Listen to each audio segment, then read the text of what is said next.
Welcome to the Deep Dive. Today, we're really getting into a powerful section, Romans 11.110. And it tackles a question that, honestly, I think haunts many of us at times. Has God rejected his people? It's a heavy question.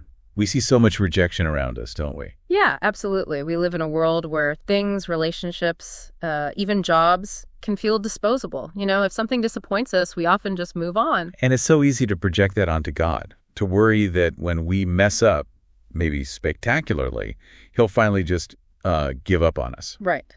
But Paul's answer here is immediate. It's forceful. By no means. That's the NIV translation.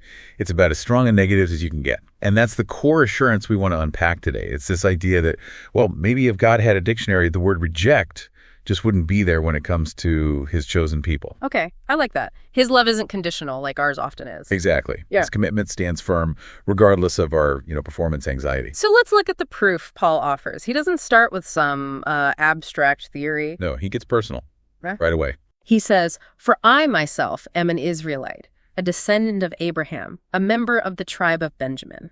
It's like Exhibit A me. Precisely. He is living proof. And he connects that immediately to God having foreknown his people. Which isn't just about seeing the future, is it? No, not just foresight. It's deeper. It implies a prior choosing, a covenant relationship established way back. It's relational. Okay, so God hasn't rejected those. He already chose and established this bond with. That's the foundation. And then he brings in this amazing historical example. The Elijah story. This one really resonates, I think, especially when you feel like you're the only one left, Totally relatable. Remember Elijah's state? He's in deep despair. Yeah, he's basically complaining to God, "Lord, they've killed your prophets. I'm the only one left, and now they're trying to kill me too." It's that ultimate feeling of spiritual isolation, thinking you're the last one standing for God. But God's response just turns that whole idea on its head. Completely. God says, "I have kept for myself 7,000 men who have not bowed the knee to Baal." 7,000. Not just one. 7,000. It just shows what looks like complete failure or isolation to us. Well, it's never the full story for God. There's always a remnant. A faithful group remains. And this is where Paul brings in that crucial principle of grace, right? Yes. This remnant, both then and now, exists and is chosen entirely by grace. Not because they were better or worked harder. Not at all. And Paul really hammers this home in verse 6. It's such a clear statement.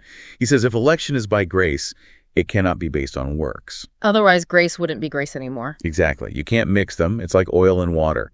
The moment you add any human effort into the equation for why you're chosen or secure, poof, grace evaporates. So our security is entirely outside of us. It's based on God's choice. 100%. Secured by his promise, not our merit. Okay.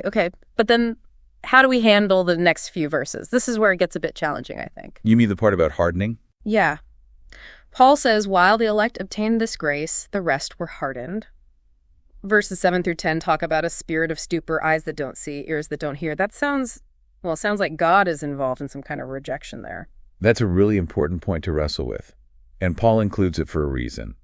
This hardening, he describes, referencing Old Testament passages, is about a specific historical consequence for Israel's persistent disobedience over time. So it's a contrast. Exactly. It serves as this necessary dark backdrop. It actually highlights the security of the remnant chosen by grace. Okay. So the fact that some faced this consequence underscores that the security of the elect isn't based on their own actions or avoidance of hardening. Precisely. It reinforces that their standing is based purely on God's gracious, unchanging promise.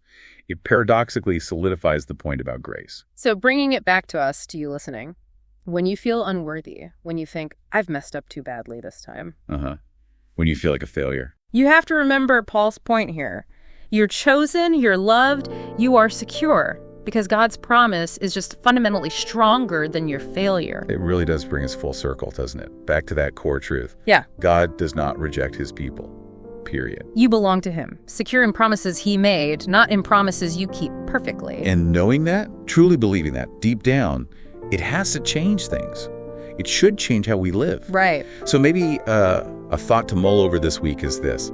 How does really knowing that God's fundamental posture towards you is commitment, not rejection, change how you see things day to day? And what might it look like to actually live more boldly in that grace this week? Yeah. What does it look like in practice? Something to think about.